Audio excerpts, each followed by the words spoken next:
Mesdames et messieurs, bonjour, bonsoir. Merci de suivre votre magazine de décryptage d'informations politiques et d'analyse. Dans ce numéro, nous allons évidemment revenir sur le 55e anniversaire de l'indépendance de la République démocratique du Congo, bilan et perspective. À l'occasion, le chef de l'État, Joseph Kabila, prononça un discours, une adresse à la nation axée essentiellement sur des questions électorales. Nous allons en parler dans ce magazine. Nous ferons également le point sur la fameuse question qui concerne le dialogue. Et pour ce faire, nous avons pensé inviter pour vous deux personnes, deux invités qui sont avec nous. La majorité, c'est M. John Numbi Jesse qui est avec nous. M. Jesse, bienvenue. Merci beaucoup, M. José. Merci d'avoir accepté notre invitation. À moi de vous remercier. L'opposition, c'est évidemment le porte-parole au niveau de la province du Katanga qui nous fait l'honneur d'être avec nous dans ce magazine. Il est le président interfédéral de l'UNC, le parti de Vital Kamerhe. Maître Edi Chipeng, bienvenue. Merci pour l'invitation. J'en profite pour saluer mon ami Jesse et pour saluer tous les téléspectateurs qui nous suivent. Bien, on va tout de suite débuter ce magazine par le début, ça veut dire le 55e anniversaire de l'accession de la RDC à sa souveraineté tant nationale qu'internationale. 55 ans, c'est déjà une très grande personne, on dirait même un grand-père. Quel bilan on peut établir d'une manière brève, Maître Edi, 55 ans après l'accession de la RDC à son indépendance? Oui, merci beaucoup pour la question. Le bilan, il est simple, chaque Congolais le fait depuis chez lui à la maison. Et je pense que ceux qui le font bien, ce sont les gens qui ont dansé les Lipandage Tcha-Tcha. Ils savent où les Belges nous ont laissés et où nous en sommes aujourd'hui. Lorsque moi, qui viens de quelques années après l'indépendance, je constate qu'en 1960, quand les Belges sont partis, sur le plan économique, nous avions le même niveau que le Canada, nous avions le même niveau que l'Afrique du Sud, que la Corée du Sud et plusieurs autres pays qui sont des pays développés. Je constate avec beaucoup d'amertume où nous en sommes. Nous ne faisons pas de surface, mais nous faisons un recul. Si les Belges nous ont laissés au point zéro, je pense au lieu d'aller vers le plus infini, nous descendons vers le moins infini. Parce que les infrastructures que les Belges nous ont laissées, nous ne les avons plus. La production locale qui avait les PIB au niveau local, il n'existe plus. Et donc, sur le plan politique, c'est encore plus compliqué parce que la classe politique de 1960 s'était caractérisée par les contradictions, c'était caractérisé par les conciliables à outrance. Chaque fois, il fallait qu'ils se retrouvent pour résoudre n'importe quelle question. Il n'y avait pas de concession pour une question donnée. L'élite, sur le plan politique, est encore à rechercher. La classe politique est caractérisée souvent par des intérêts égoïstes. Vous voyez? Et donc, l'intérêt général n'a jamais préoccupé les politiciens. Donc, nous en sommes à ce niveau-là. Le Congo ne fait pas du surface. Et quand même, aujourd'hui, il y a une amélioration, c'est ça, Maître Edi? Bon, je vous dis, j'ai fait mes analyses par rapport à 1960. Ouais. Et de mes 1960 analyses... à 2015. Bon, de 1960 à 2015, et ça fait 55 ans. Bien sûr. Nous avons reculé par Moins rapport infini, au temps et ça. par rapport à moins infini. Nous ne sommes même pas au point où nous étions. Soyons réalistes, soyons objectifs dans ce que nous disons. Si nous ne prenons pas conscience de cela, comment voulez-vous qu'on puisse se développer? D'accord. Et si c'est le régime actuel dont vous voulez que je parle, je constate seulement que les infrastructures de base qui pouvaient booster le développement ne sont plus. On va y revenir, Maître Edi. Alors, M. Dessé, votre analyse, 55 ans après, quel bilan est-ce que l'on peut établir aujourd'hui? Est-ce qu'il y a eu des avancées significatives par rapport à ce que le colonisateur a laissé? Je suis tout à fait d'accord avec M. Edi lorsqu'il dit que nous n'avons pas avancé sensiblement, ou plutôt que la RDC a connu des périodes plutôt d'avancer en zigzag, c'est-à-dire on recule, on essaie d'avancer, on recule, on essaie d'avancer. Mais je pense que d'une manière un peu globale, si on doit toucher le niveau d'infrastructure, on doit se dire que la RDC ne s'est pas avancée. La RDC a plutôt perdu toutes les infrastructures qui existaient déjà avant. Et même sur le plan gestionnel, vous constaterez que la gestion de la République les années 60 ou les années avant l'indépendance, toutes les administrations, même les entités territoriales étaient administrées un peu mieux que la RDC n'a connu depuis son existence, quoi. Donc je pense que la situation n'a pas amélioré dans le bon sens pendant les 55 ans, mais néanmoins il faut dire, il faut un bémol quand même pour ne pas dire que tout était noir. Je ne veux pas être beaucoup trop négativiste. Le positif, c'est que, bon, certes, les Congolais, il l'a dit, en 1960, il y avait trop de problèmes tribaux, des conflits tribaux, mais il y avait un manque de capacité à créer le consensus, comme il vient de le dire. Mais je pense qu'aujourd'hui, ce n'est pas le cas. Il y a bien sûr des efforts consentis par les Congolais, parce que si vous voyez tout ce qui s'est passé à Sun City, c'est des avancées notables, c'est une capacité d'un leadership à pouvoir s'entendre et pouvoir avancer. Et je pense qu'on ne doit pas mettre tout ça dans le lot des échecs. Il y a eu des grandes avancées, on a connu un grand recul avec la Deuxième République, avec la dictature maboussienne, et puis après, bon, aujourd'hui, nous sommes en train de nous relancer vers la démocratie. Je pense qu'on ne peut pas considérer tout cela comme un échec. Si je dois reprendre la ligne mathématique que mon frère a présentée, certes, nous sommes allés vers moins infini, nous sommes peut-être à moins 30, mais il y a quelques années, nous étions à moins 45.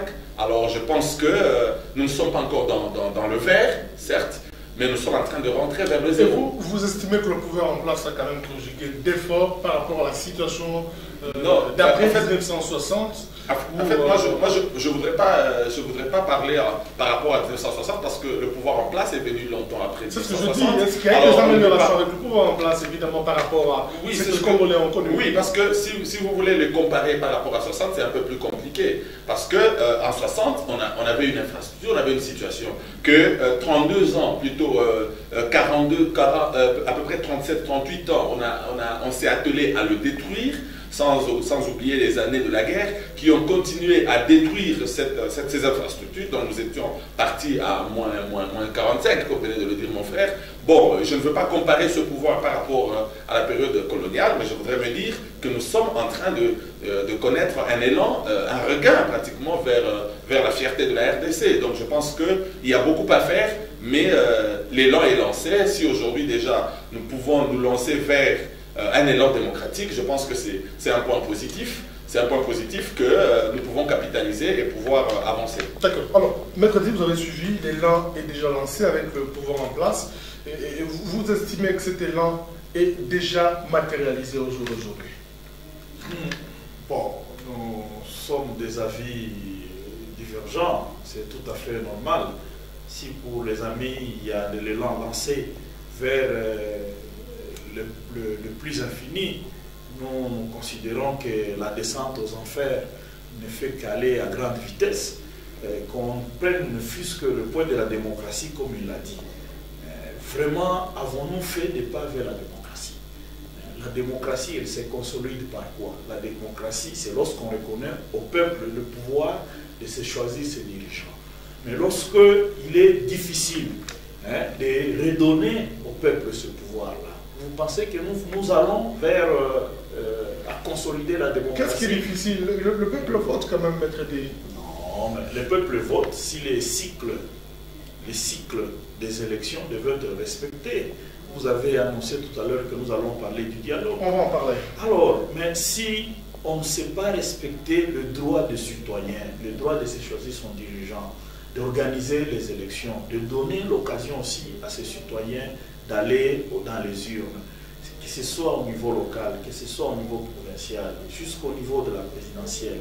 J'ai compris qu'il y a beaucoup de précipitations à organiser les élections provinciale, peut-être si ça peut arriver, pour se débarrasser de Kengo et de son Sénat. Vous voyez, donc c'est ce que j'ai dit, nous avons connu une carence d'hommes d'État dans ce pays et que ce sont des efforts que nous devons mener. Soyons consciencieux, soyons objectifs par rapport à l'État congolais. Nous devons avoir dans ce pays des Mandela qui doivent à un moment surgir. Nous voyons que c'est quelqu'un qui est venu pour servir la nation, uniquement la nation et non ses intérêts personnels, et il est parti. Nous devons arriver à avoir de gens comme les Nyerere juste à côté qui ont laissé leur pays dans une grande stabilité.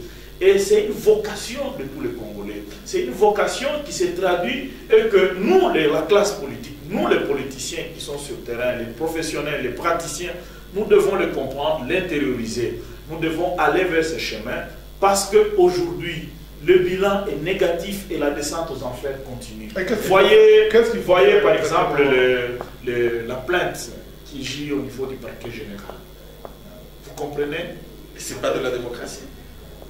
C'est de la démocratie. C'est pas juste de... Parce que la justice est en train de fonctionner à multiples vitesses. Je ne sais pas si le procureur général ne pouvait pas se saisir de ces dossiers. Parce que dans les journaux, ça transparaît. Combien de fois ici, les journalistes ont publié dans leurs articles qu'il y avait des détournements à longue échelle. Combien de fois? Combien de fois on décrit ici sur la passation de masse? Mais les détournements, si les pays ne fonctionnent pas, pourquoi? Les pays ne fonctionnent pas, pourquoi? Les infrastructures sont tuées, pourquoi? Il y avait les chemins de fer en 1960, il n'existait plus. La SNCC avait tous les matériels qu'il fallait. La GECAMINE également, tous les carrés miniers sont concédés. Mon frère, tout cet argent va... Vous mettez sur le dos de qui? Mais c'est ce qui gère, c'est ce qui gère, mon frère, c'est ce qui gère, qui sont responsables de tous nos malheurs. Alors, en une minute, dans la dimension perspective, qu'est-ce que vous préconisez? Parce qu'il faut qu'on entre au fond par rapport à la question du dialogue. Ce que je propose, c'est que la conscience revienne. Que la conscience revienne dans toute la classe politique. Je sais qu'il n'y a pas que des intelligences dans l'opposition, il y en a dans la majorité. Il y en a dans la société civile. Mais nous devons avoir conscience. Conscience de ce que nous sommes engagés à travailler pour l'intérêt général. Et l'intérêt général doit primer sur toute chose. Lorsqu'on veut consolider son pouvoir, à rester illégalement au pouvoir, ou à se prêter à des pratiques qui ne peuvent plus prôner ou favoriser l'intérêt général, moi je pense que le Congo va faire du surface et va continuer à aller dans le... 55 ans après, en ce qui concerne les perspectives, vous en avez quand même pour édifier nos téléspectateurs. D'abord, je voudrais dire que je ne comprends pas très bien sur quoi on est en train de parler parce que mon co-débatteur commençait à parler de beaucoup de choses à la fois. Il a évoqué le manque de volonté, le problème de changement de partir ou de ne pas partir. Je ne vois pas où cette question est posée. Je ne vois même pas la RDC se poser cette question-là parce que la Constitution est claire là-dessus. Donc je ne vois même pas le débat là-dessus.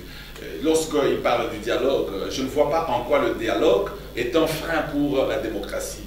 Je pense que nous devons être capables de dire, comme le docteur Félix Tshisekedi qui a dit, que le dialogue, enfin, notre démocratie, nous la ferons à notre manière, et que le dialogue était dans l'essence même du Congolais. Donc c'est dans notre culture, nous faisons la démocratie à la manière des Congolais. Nous ne devons pas faire du mimétisme aveugle parce que bon, les Occidentaux l'ont fait de cette manière, nous allons y aller de cette manière-là. Et s'il doit me dire que par rapport à la démocratie, que 1960 est meilleur que maintenant, ça m'étonnerait. D'autant plus qu'il aurait vécu quelques années après 60, il en aurait au moins plus de vues, il aurait parlé au moins avec les jeunes de l'époque, et je pense qu'il lui aurait dit qu'aujourd'hui, nous sommes un peu plus en démocratie que c'était en 1960, et même les années qui ont suivi après l'indépendance. Donc nous n'allons pas faire une discussion, là il n'y a vraiment pas photo. Nous sommes en train d'aller vers la démocratie et nous avançons. La démocratie ne signifie pas que nous allons aller faire des élections pour les contester après. Nous voulons faire des bonnes élections, nous voulons discuter pour organiser des bonnes élections. Donc c'est-à-dire personne n'a empêché au peuple d'aller voter ou d'aller élire qui que ce soit. Nous voulons effectivement que le peuple puisse voter et que son vote ne puisse pas lui créer malheur. Parce qu'il ne faudrait pas que l'on puisse se présenter à la population comme qui dirait, lorsque nous aurons voté, nous aurons déjà tout. Non, il faudrait que nous sachions que la manière de voter ne doit pas nous amener le malheur. Nous devons voter, oui, mais pour que nous puissions avancer. Les perspectives, c'est que notre ami vient de dire une chose très importante. Nous devons avoir de la conscience. La conscience politique, c'est très important. Et c'est là que moi, j'en appelle à la grandeur d'homme d'État. Je voudrais que les hommes évitent de penser plutôt à eux-mêmes, évitent d'utiliser le système au-delà que je m'y mette, que ne viennent pas seulement avec des stratégies pour essayer de bousculer l'autre pour que moi je puisse manger les jambons. Je pense que ce n'est pas de cette manière-là que l'on voudrait servir le peuple congolais. Servir le peuple congolais, c'est que nous puissions penser d'abord aux intérêts généraux du peuple congolais. Lorsque le chef de l'État présente une plainte, moi je pensais qu'on aurait applaudi tous, majorité comme opposition, de la jeunesse. Moi je me suis dit, mais au moins une occasion cette fois-ci que nous puissions voir un projet aller jusqu'au bout. Ce que nous devrions faire ensemble, toute la population, c'est d'amener, de faire pression à la justice afin que cette plainte puisse aller jusqu'au bout, qu'il y ait des sanctions. Mais qu'est-ce qui se passe? Non, les gens se lèvent. Parce que c'est Kabila qui a porté plainte, nous ne sommes pas d'accord, on laisse ces voleurs continuer, on laisse ces fraudeurs continuer. Voilà un peu, je me demande quel type d'homme politique nous avons dans ce pays. Lorsque c'est bien fait, même si c'est fait par votre opposant, ayez au moins la galanterie de le reconnaître. Parce que vous parlez de la plainte, même le porte-parole des gouverneurs de la RDC a dit que ce serait une rumeur. Non. Il n'a pas dit que c'était une rumeur, il a parlé des rumeurs par rapport aux noms cités. Bien sûr. Ah voilà, les rumeurs, ce sont les noms qui ont été cités. Mais la plainte, elle a été déposée, tout le monde l'a suivi, c'est officiel. Parce que la spéculation tournait autour de certains... Ça, c'est de la spéculation orchestrée effectivement par les ennemis de la population et surtout les gens de l'opposition qui ont essayé de citer des noms pour essayer de titiller. Effectivement, c'est ce que je viens de vous dire. Dans l'opposition, tout ce que vous posez comme acte, vous de la majorité, c'est pas bon. On doit le critiquer, même si cela va dans le sens de servir la nation. C'est ça l'erreur, effectivement, de notre opposition, parce qu'ils sont là pour dire non. Et lorsqu'on dit non aveuglement, on se rend compte que l'on va dire non même à ce qu'on lui donne à manger. Voyez-vous, on est en train de lui servir sur un plateau, il dit non, parce qu'il est opposant. Voilà un peu l'erreur de notre opposition. Et moi, je pense que cette démarche devrait être saluée par l'opposition. Alors, une réaction, 30 secondes, on va évoluer avec la question concernant le dialogue. Frère, le désordre, le fourre-tout est quelque part. Si on se rend compte qu'on doit un peu faire le ménage, c'est le problème. Nous voulons que les Congolais puissent en bénéficier. Et même quand il dit que c'est l'opposition qui cite les noms, nous ne sommes ni de près ni de loin dans cette histoire. Ni dans la gestion. Non, ça ne trempe même pas là où nous sommes. Donc, qu'il ait tous ces apaisements. D'accord. Ça ne vient même pas de nous. Nous l'apprenons comme lui l'apprend. À l'occasion du 55e anniversaire de l'accession de la RDC à l'indépendance, le chef de l'État congolais Joseph Kabila prononce un discours qu'on va évidemment lier à l'organisation du dialogue politique, dialogue qui n'est pas la bienvenue évidemment pour certains partis politiques de l'opposition. Nous citons ici l'UNC de Vital Kamerhe. Il faudra préciser qu'à l'occasion, le chef de l'État a évoqué plusieurs questions, notamment la question des nouveaux majeurs. Il a également précisé que ceux qui hésitent doivent rejoindre l'embarquement, évidemment, pour aller jusqu'aux élections. Pourquoi l'UNC continue à résister? D'abord, lorsque le président Kabila a parlé, c'était le rendez-vous. Son discours, il était attendu et les Congolais attendaient ce discours pour qu'il soit fixé, au moins une fois pour toutes. Mais malheureusement, c'est que c'est encore là un discours de déception. Les Congolais ont été déçus une fois de plus par le président de la République. Les Congolais sont jetés dans les opposants ou les Congolais même? Je parle des Congolais. Les Congolais sont jetés dans un désespoir à partir de ces discours. Si le président Kabila, tout ce qu'il a raconté, la paix, la stabilité, l'émergence, la sécurité, si vraiment il s'est vêtu à travailler pour cela, s'il fait son mandat uniquement pour cela, il doit comprendre que la stabilité, il doit comprendre que la paix et la sécurité, c'est aussi l'alternance politique au pouvoir. Et ce que j'aimerais dire ici, c'est que le président Kabila doit le dire clairement. Il a dit, je m'engage à lutter et à coûte que coûte pour maintenir cette paix et cette stabilité. Je voudrais que son engagement aussi soit celui de ne plus se représenter comme candidat président en 2016. Il n'a jamais dit qu'il va se présenter. Écoutez mon frère, laissez-moi, je suis en train de parler. Au fait, les grands problèmes, pourquoi il y a de chahuts, il y a des cacophonies, il y a tout ce qui se passe, pourquoi on veut modifier la Constitution? Pourquoi on veut avoir une loi électorale qui doit être soumise à quoi? C'est quoi ça, le recensement? Pourquoi? Donc, toutes les stratégies de la majorité ont fini par avorter. Et c'est pourquoi M. Kabila se voit dans une difficulté de continuer avec son mandat. Mais nous, de l'opposition, nous lui avons proposé qu'il déclare tout haut. Il y a des vautours tout autour de lui qui lui demandent de rester au pouvoir jusqu'à 2030, comme eux-mêmes le disent. Mais ça va plonger les pays dans un chaos. Ça va plonger les pays dans une instabilité qu'ils redoutent, dans une insécurité qu'ils redoutent. Voilà pourquoi nous lui disons qu'il fallait à ces discours, tout ce qu'il a raconté, c'est bien beau, on fait le dialogue, je n'en disconviens pas. C'est dans notre sang. C'est dans notre sang. Non, je vais y arriver. C'est dans notre sang de dialoguer. Nous dialoguons tout le temps. Nous dialoguons tout le jour. Il n'y a pas un mois, nous étions à la CENI en train de dialoguer. Nous avons donné notre contre-proposition. Nous voulons le faire dans les règles. Mais lorsque nous constatons qu'il y a un sous roche et que les choses, il y a trop de nuages, le président doit fixer l'opinion. Les gens l'attendent à cela, les Congolais l'attendent à cela. Mes frères congolais, qu'ils disent ceci, la petite phrase. Mes frères congolais, je m'engage à ne plus me représenter comme candidat. Mais la Constitution a déjà tranché ce problème-là. Mon frère, au-delà de cela, je vous dis qu'au Bénin, il y a la Constitution qui a tout fixé. Mais le président s'est même engagé. Parce que ce sont les pratiques des Africains. C'est normal, tous les Africains aujourd'hui sont dans les voies de consultation, de négociations. Ça se passe au Congo, ça se passe au Congo-Brazzaville, et bientôt là, ça sera encore au Burundi, même à Kigali.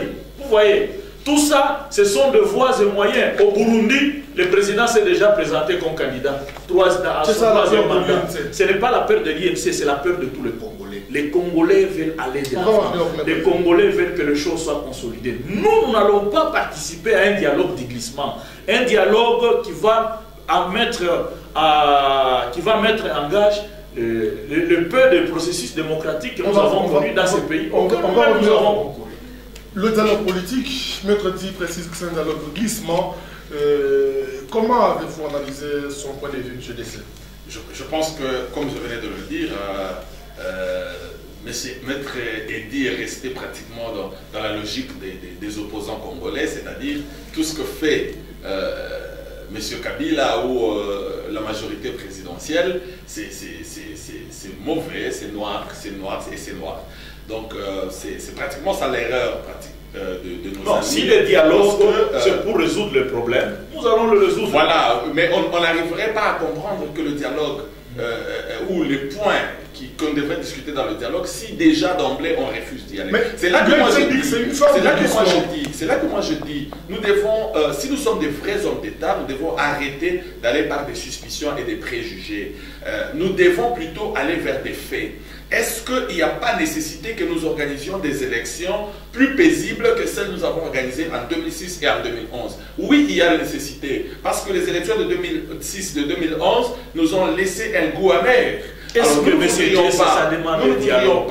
Oui, je vais vous donner un exemple. Je vais juste vous donner un exemple. Après les élections de 2011, le chef de l'État est allé voir Jean-Pierre Mbemba, et vous savez que c'était un des éléments du dénouement de toute la crise de 2006, effectivement. Il est allé le voir et il y a eu un dénouement par rapport à tout ça. Je pense que le chef de l'État a un seul souci, c'est amener ce pays ou maintenir ce pays dans la paix, comme il a dit. Alors, si les contentieux sont électoraux, pourquoi ne pas le résoudre au niveau de la CENI?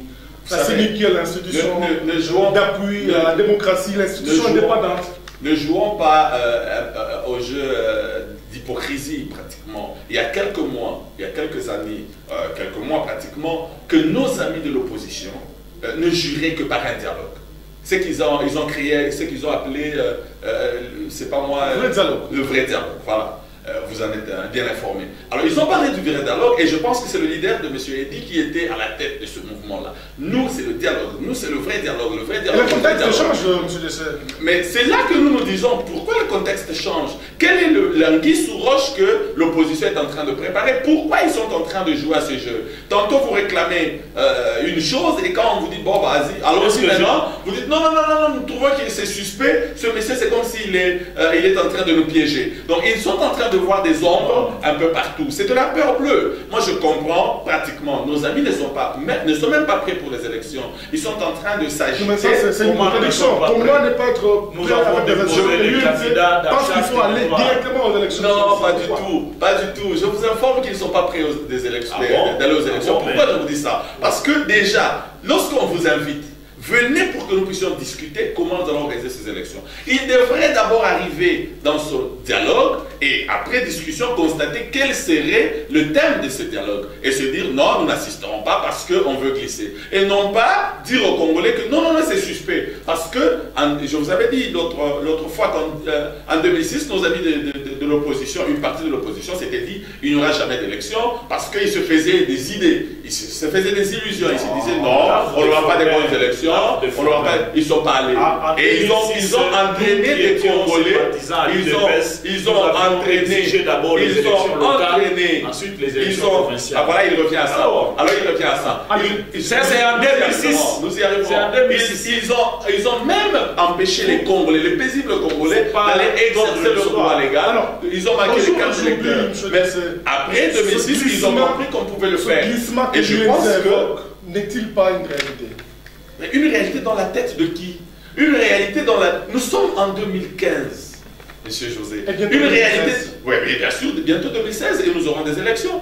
Et d'ailleurs, je voudrais dire... Oui, bien sûr, nous avons des contraintes. C'est pour ça que nous voulons discuter. Ils savent que ces contraintes sont réelles. Et c'est eux qui ont créé ces contraintes. Parce qu'ils nous ont amenés, ils nous ont poussé à organiser, plutôt, ils ont poussé la CENI à présenter un calendrier global. Alors, la CENI l'a présenté. Et nous devons ensemble en discuter pour dire, voilà, qu'est-ce qui se passe, qu'est-ce que nous pouvons faire et comment nous pouvons le faire. Pourquoi ils ont peur de parler? Quand ils disent, nous voulons parler autour de la CENI, il y a quelque temps, on leur a demandé d'aller... Non, faire des propositions, c'est bien, mais il faut aussi écouter les autres. On ne doit pas que vous écoutez. Faire des effectivement, c'est sur base des propositions. Le cadre d'écoute, ce serait quoi exactement? Le cadre d'écoute, c'est la rencontre entre les politiques, la société civile. Nous discutons l'opposition et nous discutons. Vous savez qu'aujourd'hui, on est en train de nous parler de la CNI. Nos amis, il y a quelque temps, ils ont même refusé ou rejeté leurs candidats, ou plutôt leurs membres, qui participaient à la CNI, en disant même celui-là, nous ne le reconnaissons plus. Il y a un problème, ils sont allés dans cette l'institution et les animations. Il y a un problème entre l'institution et les animations. Nous pensons que c'est un problème politique. C'est un problème politique et non un problème technique. Nous devons nous asseoir, nous devons discuter, parce qu'il y a même des suspicions, il y a même des préjugés. Encore une fois, une raison de s'écouter. Vous ne pensez pas qu'au terme du dialogue, il y aurait, par exemple, de conciliabule, un autre gouvernement qui pourrait prendre 2-3 ans, et finalement le délai constitutionnel ne sera pas respecté? Je pense que moi, je ne voudrais pas être un prophète. Je ne voudrais pas parler de demain, je voudrais parler des faits. Allons parler pour voir ce qui est bon pour la RDC. Voilà ce qui est bon, même un gouvernement pour préparer de bonnes élections, c'est aussi une nécessité. Si vous le pensez, c'est à vous de le proposer, monsieur. Si vous proposez cela, les Congolais vont discuter. Non, mais moi je ne peux pas décider au nom de tous les Congolais. Moi je me dis que les Congolais sont habitués à ce système. Non, les Congolais... Le système de conseil d'abus. Si les Congolais pensent que c'est ça qu'il leur faut, mais qui peut leur imposer autre chose? Moi je pense que les Congolais doivent parler. On ne peut pas empêcher aux Congolais de parler, de discuter, de dialoguer et de décider de ce qui est bien pour eux. Je pense que le plus important, ce n'est pas l'organisation des élections, mais c'est l'organisation des bonnes élections. Maître Di, pourquoi ne pas aller au dialogue, proposer tous les arguments que vous avez? Allez-y, là, ça devient très alléchant. Alors là, il ne peut pas s'en dérober.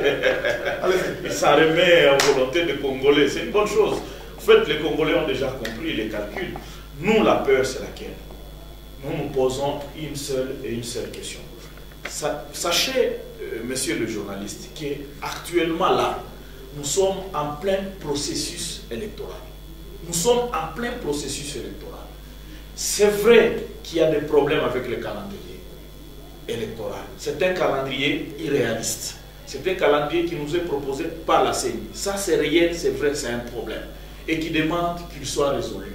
Mais si c'est les amis, la majorité se veut être légaliste, moi je pense que nous avons des institutions dans ces pays. Et que nous devons redonner du tonus, du poids à ces institutions parce qu'ils sont fondés par la loi. Et concernant tous ces objectifs-là, faire les dialogues pour les élections apaisées, il n'y a qu'une seule institution qui en a compétence. Ce n'est ni la justice, les cours et les tribunaux, ce n'est ni le gouvernement, moins encore la présidence de la République, qui prend l'initiative d'inviter les partis. Là, vous rejoignez F. Bazaïba qui a réagi. C'est tout à fait normal, c'est une analyse. La question du calendrier, la compétence exclusive de la CENI. C'est la CENI. Ce n'est pas elle. Nous, c'est toute l'opposition. Nous avions à son temps déposé auprès de l'Assemblée plénière qui regroupe tout le monde. C'est vrai qu'il y a des problèmes à la CENI. Ces problèmes ne sont pas liés à l'institution. C'est ça la confusion de nos amis. C'est un problème lié aux animateurs. Et non à l'institution CENI. Non, c'est pas la CENI. La CENI, c'est une institution. S'il y a des animateurs qui ne font pas foi, qui ne sont pas dignes de confiance de tout le monde, c'est un problème qui sera débattu à l'Assemblée plénière, où la CENI sera considérée comme l'arbitre et les autres comme les joueurs. Nous ne voulons pas d'un dialogue où c'est Kabila qui est lui-même l'arbitre, qui est lui-même le buteur, qui est lui-même le défenseur. Non. Alors pourquoi ne pas rejoindre le format de l'UDPS qui exige une médiation étrangère? Pourquoi une médiation étrangère? Ça revient d'où? Ça revient d'où? L'accord d'Addis Abeba devait être exécuté depuis 2011. En fait, mes amis, réfléchissons un peu. Si nous avons crié accord et écrit dialogue le matin, dialogue à midi, dialogue le soir, nous l'avons fait à son temps.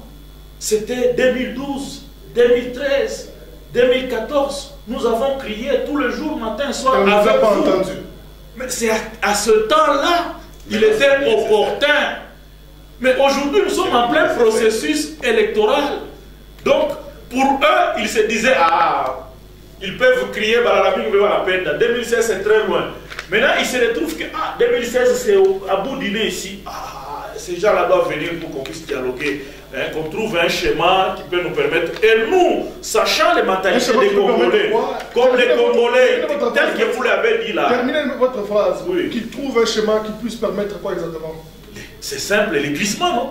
C'est le schéma de continuer, de perdurer, de rester au pouvoir. Mon cher, quand vous parlez de 2030, vous n'entendez pas. Ils tiennent à aller jusqu'à 2030. Alors, le processus de l'émergence peut se réaliser sans le président de la République. C'est l'institution présidence. Nous souhaiterions, moi personnellement, c'est de tous mes voeux que je souhaite que le président Kabila laisse des structures, laisse des fondations qui permettent à ce que son rêve de 2030 se réalise. Ça dépend des structures que l'on a laissées en place. Et nous lui avons donné le chemin de la grandeur. La grandeur, c'est quoi? C'est de dire aux Congolais, je m'engage à partir, je vais partir 2016, au plus tard le 19 décembre, à minuit, nous allons faire l'échange, la passation civilisée, comme ce sont les termes qu'ils utilisaient même. La passation civilisée de pouvoir, 2016, 19 décembre, vous aurez vécu cela. Alors, s'il peut prendre cet engagement devant le peuple, nous, ça nous rassure, ça rassure les Congolais. C'est tout. C'est cet engagement-là que Bouyoya n'est pas à même de prendre, que Sassou n'est pas à même de prendre, que Kigali aussi également. C'est ces dangers qui guettent l'Afrique. Et nous, nous disons, nous n'allons pas cautionner ces glissements en y allant, en partageant les postes. Parce que, mon frère, nous sommes aujourd'hui, c'est quelle date? Retenez la date d'aujourd'hui. Vous allez vous rendre compte qu'après ce dialogue, il y aura un gouvernement. Ce qu'il dit, ce qu'il ne dit pas là, c'est ça le problème. Mais c'est la volonté des Congolais qui vont participer à ça. Voilà, une volonté destructrice. Pour bien organiser les élections. Une volonté destructrice de la nation. Pourquoi aujourd'hui? Qui va détruire la nation, qui va mettre en gage la paix et la sécurité. Vous avez évoqué la question du fichier électoral.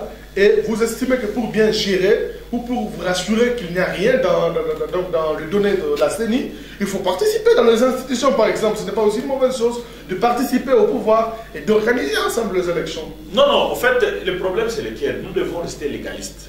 Légaliste, ça signifie quoi? La Constitution a prévu tout. Ceux qui gèrent... Tout le mécanisme en quelque sorte. Oui, si vous gérez, vous devez gérer et rendre compte à la nation. Nous ne pouvons pas aller participer à un échec de gestion. Ils ont déjà échoué. Combien de fois nous avons crié ici pour que les gens qui sont au pouvoir, cet échec nous sera opposable.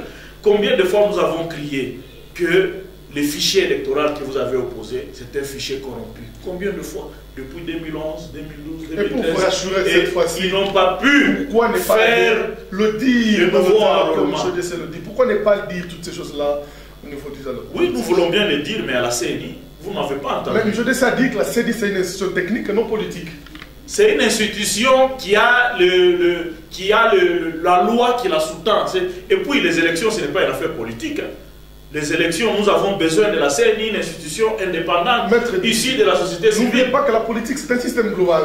Oui, c'est un système global, mais qui ne peut pas toujours fonctionner partout. Parce que si la politique doit fonctionner dans la justice, la politique doit fonctionner dans l'armée, la politique doit fonctionner dans le gouvernement, et partout, mon cher, ça sera la cacophonie. Alors, ça sera le trouble. Monsieur Dessé, votre réaction? Je pense que M. Eddy s'était promené à nous démontrer effectivement que c'est très important que nous puissions aller au dialogue. Tout ce qu'il a dit concourt à ce que le dialogue est hyper important. Non, le contraire, c'est qu'il a dit. Non, pas du tout. Pas du tout, effectivement. Quand il y a des divergences d'esprit, de vue, telles qu'il les présente, quand il y a des soupçons, comme il vient de les présenter, des soupçons des fois même imaginaires, je pense qu'il est important qu'on se parle. Quand il dit que le chef de l'État doit s'exprimer et dire aux Congolais, nous l'avions dit, le chef de l'État a prêté serment sur une constitution. Et ça signifie quoi ça? Lui, il est avocat. Il sait très bien ce que ça signifie. Donc le chef de l'État s'engage. Il a dit clairement, bien que la constitution existe, vous savez, est-ce que vous avez entendu, François Hollande aller le dire? Non, je parle le niveau de démocratie, de veille démocratie. Non, mais est-ce que vous avez entendu tous les présidents africains le dire? Si Boniaï l'a fait, c'est par rapport à son contexte. Je ne veux pas le juger, le reprocher. C'est par rapport à ses réalités, il a voulu le faire. Peut-être qu'il a juste répondu à une question des journalistes il a parlé. Il a pris un engagement plusieurs fois. Je ne pense pas que ce soit un problème pour nous. Mais nous ne devons pas obliger Joseph Kabila à se comporter comme tout le monde. Il a sa manière de réagir, mais il sait qu'il y a une constitution et il va la respecter. Et moi, je suis convaincu que nous aurons des élections. Je vous ai dit tout à l'heure que le dialogue, il a dit tout à l'heure que le dialogue était très important si ça devait résoudre les problèmes. Et moi, je pense qu'il y a des problèmes et que nous devons les résoudre. Le dialogue à la CENI, il a dit, pas avec les acteurs politiques. Mais vous savez, c'est ce que je venais de vous dire tout à l'heure. Nos amis sont en train de nous raconter des histoires. Lorsqu'à l'époque on leur parlait de la CENI, c'est ici le lieu où les Congolais doivent comprendre combien les autres soufflent le chaud et le froid. Pendant qu'on leur avait dit, venez dans les institutions pour que nous discutions des questions purement technique et de la loi, ainsi de suite. Ils nous ont dit non, nous voulons, il y a des problèmes politiques, nous devons discuter, nous devons parler pour organiser de bonnes élections. Il l'a bien dit, 2012, 2013, 2014, ils étaient en train de criailler. Lorsqu'on vous dit venez et parlons, ils disent non, non, non, non, nous ne voulons plus venir. Nous n'allons pas venir.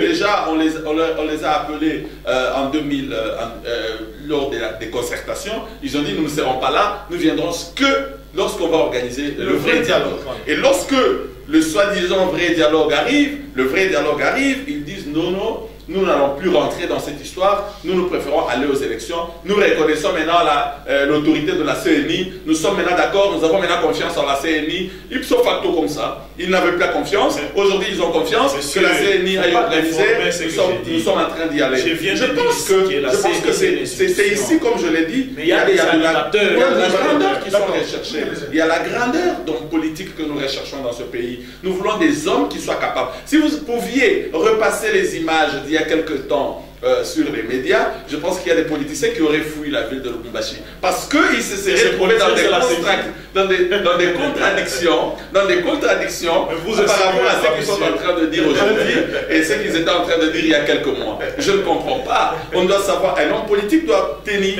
sa ligne. Nous avons une ligne et nous devons rester sur la ligne. Nous disons le dialogue, oui. Nous voulons un dialogue, mais nous devons définir pourquoi vous l'avez refusé. Nous n'avons jamais refusé. Pourquoi en 2012 vous n'avez pas accepté? Nous n'avons jamais refusé. Nous avons organisé le concertation. Monsieur le journaliste, rappelez à notre ami que nous avons organisé les concertations et qu'à la fin, effectivement, et qu'à la fin, nous avions demandé, vous vous rappellerez que le chef de l'État a dit que nous gardons les bras ouverts. Nous gardons les bras ouverts pour ceux qui n'ont pas participé, afin qu'ils viennent participer. C'était une brèche ouverte et le chef de l'État l'a gardée ouverte. C'est ça le dialogue que nous sommes en train d'organiser. C'était ça, c'était la continuité du travail que nous avions commencé. Donc nous n'avions jamais refusé. Par rapport aux questions de fond, Maître Di l'a évoqué tout à l'heure, et vous aussi vous l'avez dit, si les Congolais se retrouvent autour d'une table, régulièrement, c'est la finalité, c'est un gouvernement. Le gouvernement va-t-il prendre 6 mois, 8 mois pour stabiliser ou organiser de bonnes élections? Vous pensez que c'est possible? C'est cela que l'UNC parle du glissement qui est inévitable. Monsieur José, moi je pense que c'est la volonté politique qui peut rendre possible tout ce que nous voulons. C'est la volonté politique. Comment? Et la volonté politique, c'est d'abord de se mettre autour d'une table et de parler. C'est là que nous allons définir notre volonté. Si nous voulons le faire en une année, nous allons le faire en une année. Ils ont dit qu'ils ont des propositions.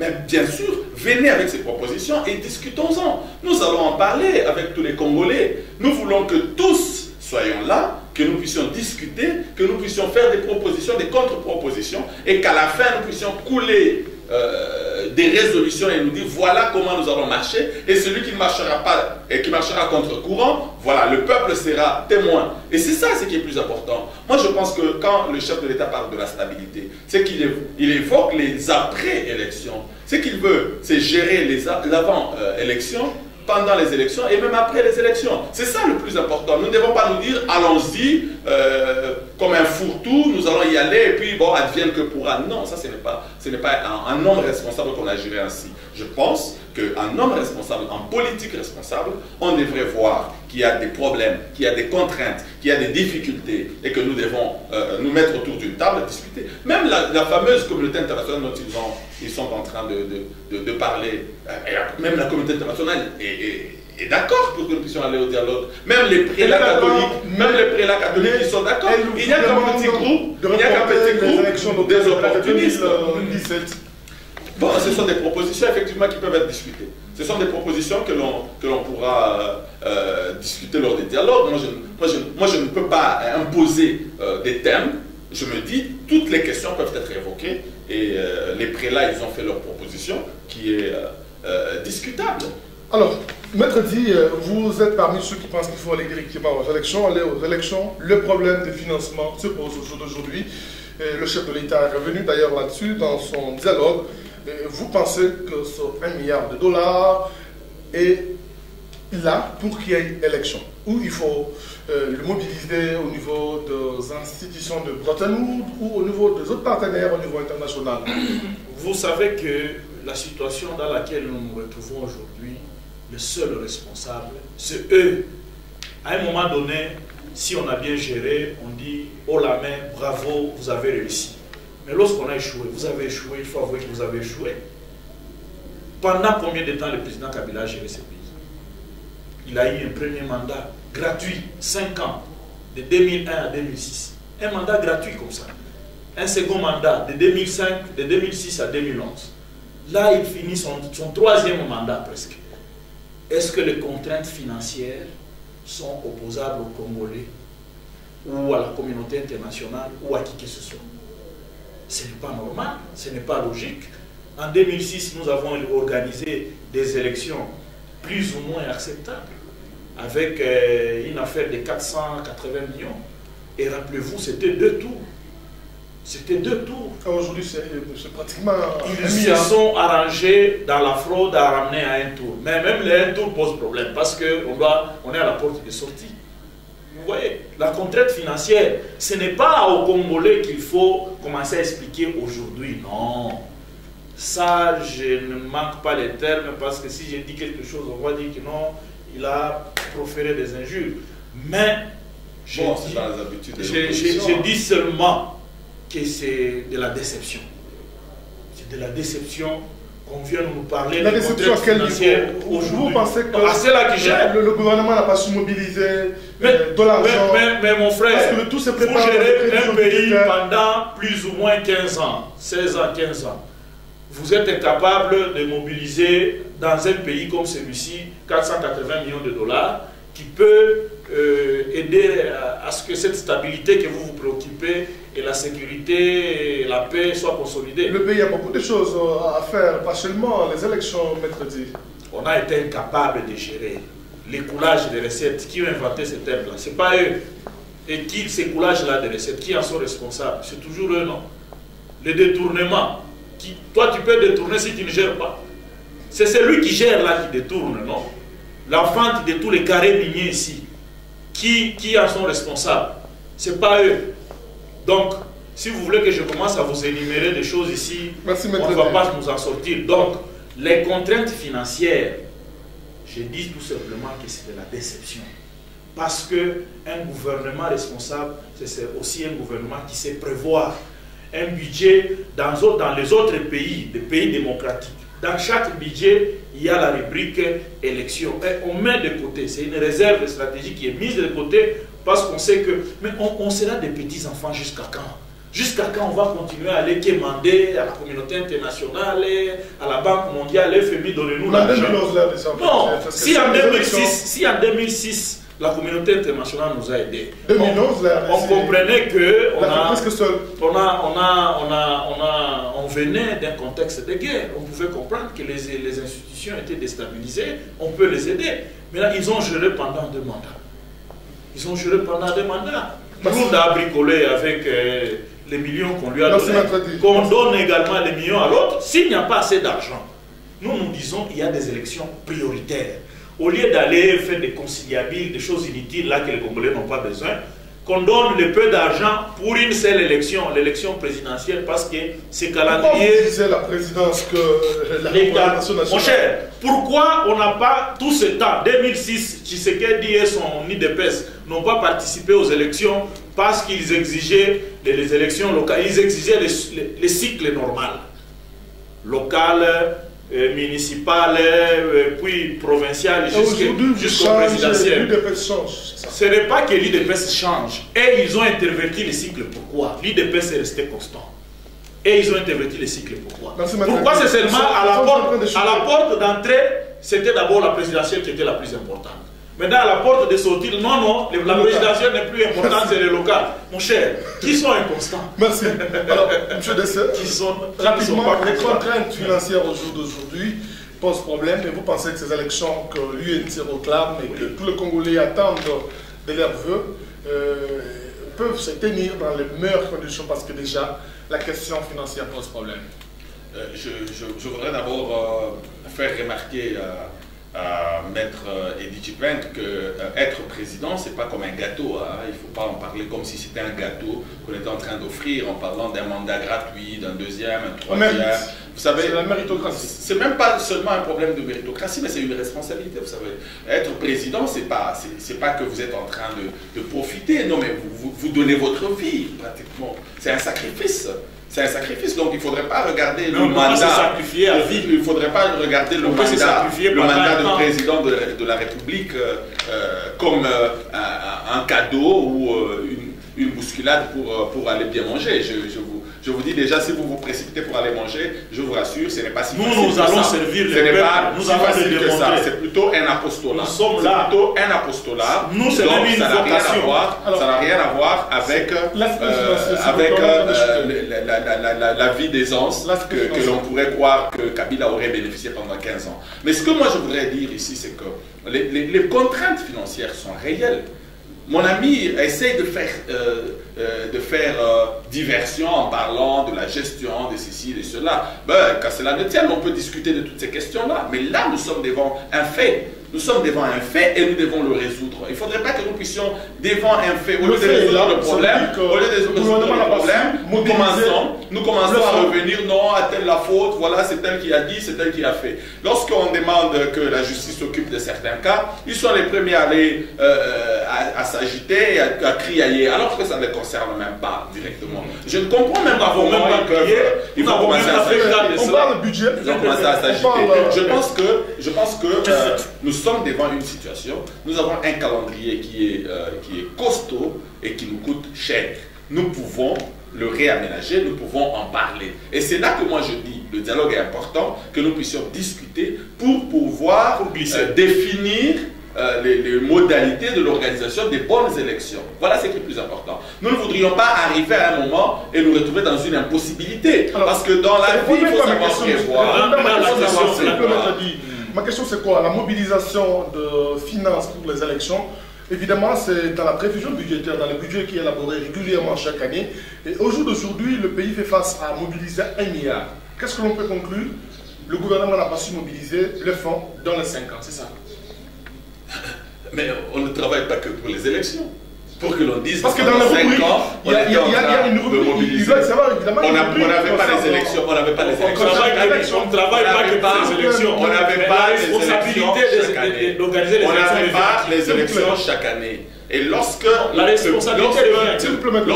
fait un budget, c'est en fonction de ce qui sera fait en l'année. On ne peut pas faire un budget pour dire, bon, ça on met de côté. Ça ne fonctionne pas comme ça, monsieur Eddy. On fait un budget. Lorsque vous arrivez à la fin de l'année et que vous avez utilisé de l'argent qui avait été affecté à autre chose, ça s'appelle détournement. Il ne faudrait pas que nous puissions arriver à ce point-là. Lorsqu'il y a eu des élections, le calendrier est sorti au mois de février, pendant que le budget était déjà voté. Voyez-vous? Et on nous a donné un calendrier global, comme l'avait exigé. Assorti de beaucoup de contraintes, bien sûr. Comme l'avaient exigé nos amis de l'opposition avec leur manipulateur. C'est ce qui est exigé. Ils ont exigé cela et la CNI a présenté une situation. Et nous disons, cette situation est là. Et nous devons nous regarder les yeux dans les yeux et nous dire, voilà qu'est-ce que nous devons faire. Et il faut dialoguer. C'est là que je dis, nous devons nous parler pour pouvoir rendre possible ces élections. Sans essayer de considérer d'autres moins importantes. Je le sais, on va chuter. Je vous accorde 2 minutes pour faire un résumé par rapport à tout ce qui a été dit.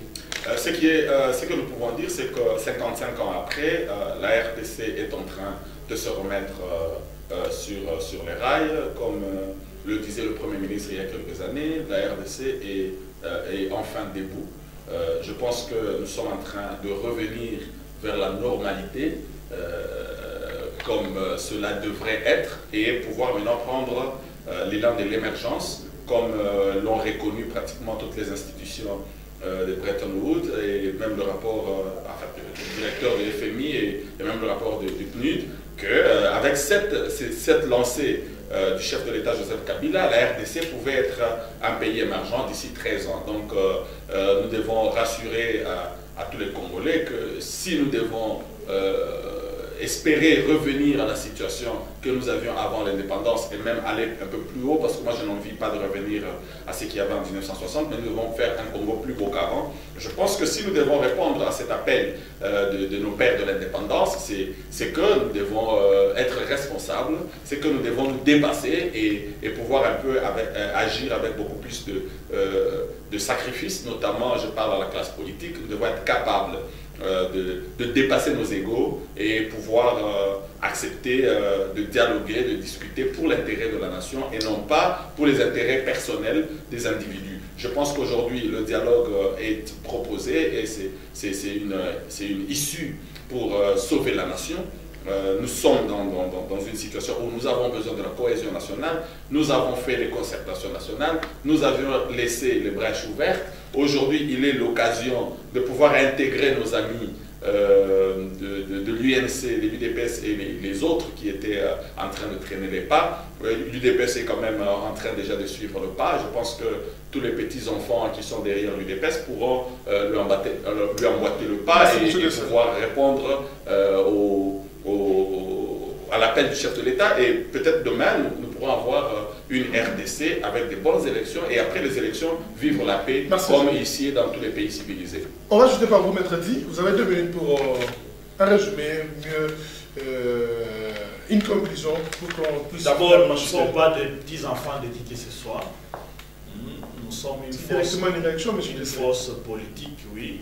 Nous sommes une force politique qui a fait ce projet. Non, c'est juste une image. Hein. Et nous sommes en train par rapport à la grandeur de traduire les aspirations profondes des Congolais. Je pense qu'à ce titre, n'importe qui peut venir aujourd'hui surgir de nulle part, mais du moment qu'il parle pour le Congolais, pour l'intérêt général, les 55 ans d'indépendance seront perçus dans un autre angle. Donc, ce que j'aimerais dire pour finir, c'est que nous demandons à la classe politique d'essayer de transcender les sentiments partisans, les sentiments de tribalisme, de régionalisme, d'essayer de comprendre ce que c'est l'intérêt général et d'intérioriser cet intérêt général. Et lorsque nous arriverons à le comprendre, nous comprendrons que la démocratie, c'est s'accepter mutuellement. C'est-à-dire, vous pouvez travailler, on peut vous critiquer selon le bilan de votre travail et on peut vous demander de laisser la place aux autres. C'est cela la démocratie.